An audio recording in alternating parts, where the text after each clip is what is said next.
Assalamualaikum warahmatullahi wabarakatuh. Halo, nama saya Viara Lastri Anissa dari kelas 11 TKJ 2. Di sini saya akan menjelaskan tentang remote server. Apa itu remote server? Remote server merupakan suatu server yang bisa diakses untuk bagian proses lain tanpa harus membuka koneksi yang terpisah, langsung, maupun berbeda. Fungsi dari remote server. 1. Mengendalikan komputer lain. Fungsi remote server yang pertama adalah digunakan untuk mengendalikan komputer lain berdasarkan lokasi yang diremote.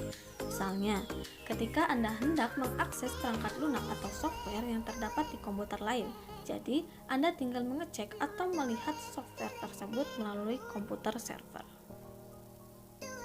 2. Mematikan komputer dari jarak jauh.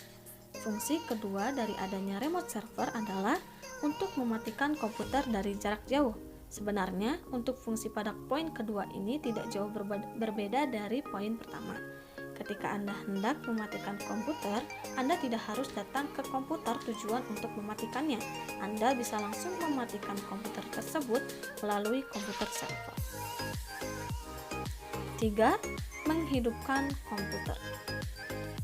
Selain mematikan, ternyata remote server juga bisa digunakan untuk menghidupkan komputer. Jadi, Anda juga tidak perlu pergi ke setiap komputer ketika hendak menghidupkan komputer. Cukup menghidupkan melalui komputer server dan Anda juga bisa menentukan kira-kira komputer mana saja yang ingin Anda hidupkan. Anda juga bisa langsung menghidupkan seluruh komputer sekaligus.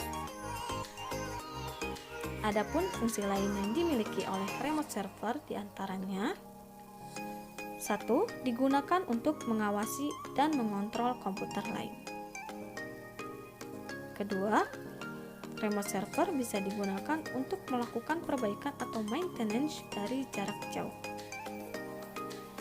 Ketiga, digunakan untuk memodifikasi setting registry dari jarak jauh. Cara kerja remote server. Sebagai contoh, pengguna yang memanggil ke jaringan dari rumah menggunakan modem analog atau koneksi ISDN akan mendial ke server akses remote. Setelah pengguna dikonfirmasi, ia dapat mengakses drive dan printer bersama seolah-olah ia secara fisik terhubung ke LAN kantor. Lanjut, kelebihan dan kekurangan remote server. Kelebihannya 1. Mudah untuk digunakan walaupun dengan jangkauan jarak yang cukup jauh selama suatu PC masih terkoneksi pada suatu jaringan. Kedua, mengontrol penuh terhadap mouse dan keyboard. Ketiga, bisa mengontrol penuh seluruh aktivitas pada suatu PC. Keempat, memanipulasi data suatu PC dengan mudah.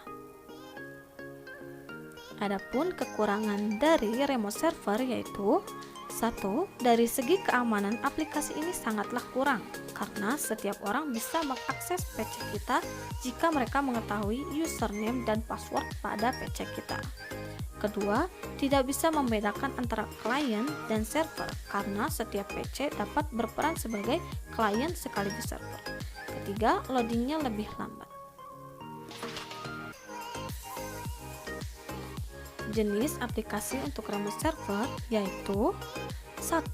Windows Remote Desktop. Aplikasi ini telah terintegrasi pada sistem operasi Windows dan sudah terinstal secara default. Dengan aplikasi ini, maka Anda tidak perlu melakukan penginstalan dan tidak perlu mendownload apapun apabila ingin menggunakan aplikasi yang satu ini. Kedua, Remote Utilities.